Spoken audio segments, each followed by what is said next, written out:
केन्द्र सरकार नूतन कृषि आईन को विरोध कर अखिल भारत कृषक संघर्ष समन्वय समिति पक्षर रेमुणार अनुष्ठित विक्षोभ समावेश। नूतन आईन प्रत्याहार दाबी राष्ट्रपति उद्देश्य स्मारक पत्र प्रदान।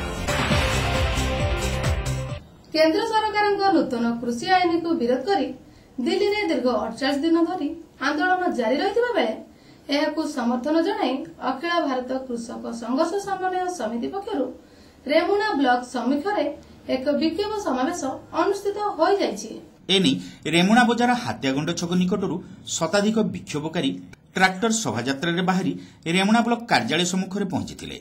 सेठारे कृषक संघर्ष समन्वय समितिर सभापति प्रेमरंजन पात्रों पौरोहित्य विक्षोभ प्रतिवाद सभा अनुष्ठित होता। खेतमूलिया नेता शिशिर हुई, कृषक सभा राज्य कमिटी सभ्य निर्मल नायक, चाषी एकता मंचर नेता अरुण जेना, चाषी मूलिया नेता निरंजन बेहेरा, सत्यनारायण पाकल, स्टालिन मिश्र, प्रताप सेठी प्रमुख जोगदी केन्द्र सरकार नूतन कृषि आईन दृढ़ समालोचना करथिले।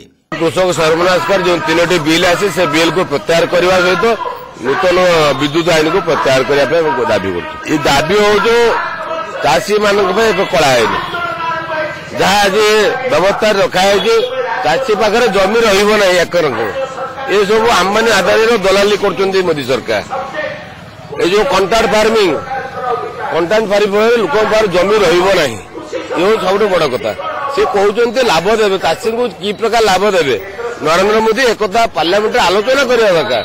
आलोचना न करके जेभली भाव में अतर्कित भाव में बाचनिक भोट्रे पास कले एटा एक्चुअली भारत गणतंत्र राष्ट्र में संभव नुहे कि आलोचना करने दरकार। कि आलोचना न करके जो बाचनिक भोट्रे पास करते तरफ राष्ट्रपति दस्तखत कर प्रत्याहार करने दरकार। यहाँ हूँ मुख्य दाबी। यह कृषकों स्वार्थ विरोधी होता बेले यार प्रत्याहार पर दीर्घ 48 दिन धरी दिल्ली में चली आंदोलन में 60 रु ऊर्ध्व चाषी मृत्युवरण करथिबा सत्वे कर्णपात न करने केन्द्र सरकार चाषी दमनकारी नीति को प्रमाणित करिछि।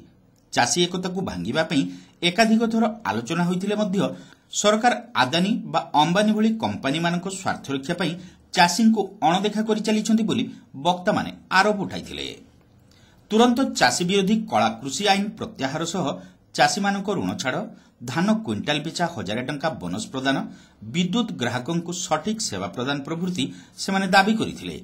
आमर चाषी मानकर गोटे मुख्य दाबी बर्तमान हेई उठी सारा भारत वर्ष एवं ओडिशा रे एवं रेमुणा रे सेटा होउची चाषी मानकु सुरक्षा, चाषी मानकु लाभ, चाषी मानकु तांको चाष उत्पादित जिनिसर मूल्य ये होउची मुख्य दाबी।